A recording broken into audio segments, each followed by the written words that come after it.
Ce fauteuil sera-t-il toujours occupé par Jean Bousquet à la fin du mois de mars? C'est évidemment le souhait du maire actuel de Terrasson qui brigue un deuxième mandat avec comme argument principal la qualité de son bilan. On a fait quand même plus de 20 millions d'euros d'investissement. On a créé de nouveaux services. La piscine, où on a investi plus de 3 millions, j'arrondis les chiffres. La gendarmerie, 1,7 million. À l'heure de la campagne, Jean Bousquet mise sur la modestie. Et toi, tu vas te retrouver maire. C'est pas sûr ça, mon petit. Il y a des élections. Alors ça... Son projet, une gestion au jour le jour, en toute responsabilité et volontairement sans promesse tape à l'œil. Je ne vais pas vous raconter la lune, c'est pas vrai.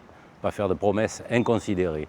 Et s'il y a des opportunités qui se présentent, on les saisira, et ce qui fera qu'il y a des choses du programme qui ne seront pas faites, ça c'est sûr, aussi. Mais les grands investissements seront faits, eux.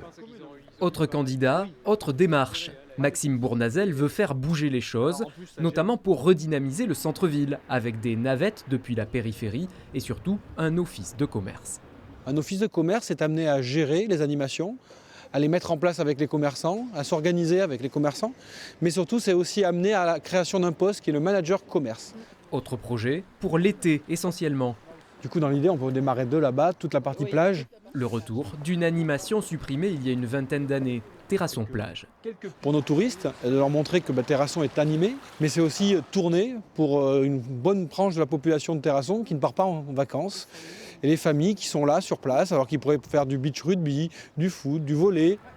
2 candidats, 2 projets, mais surtout 2 personnalités différentes que les 6300 Terrassonnais devront départager dans les urnes.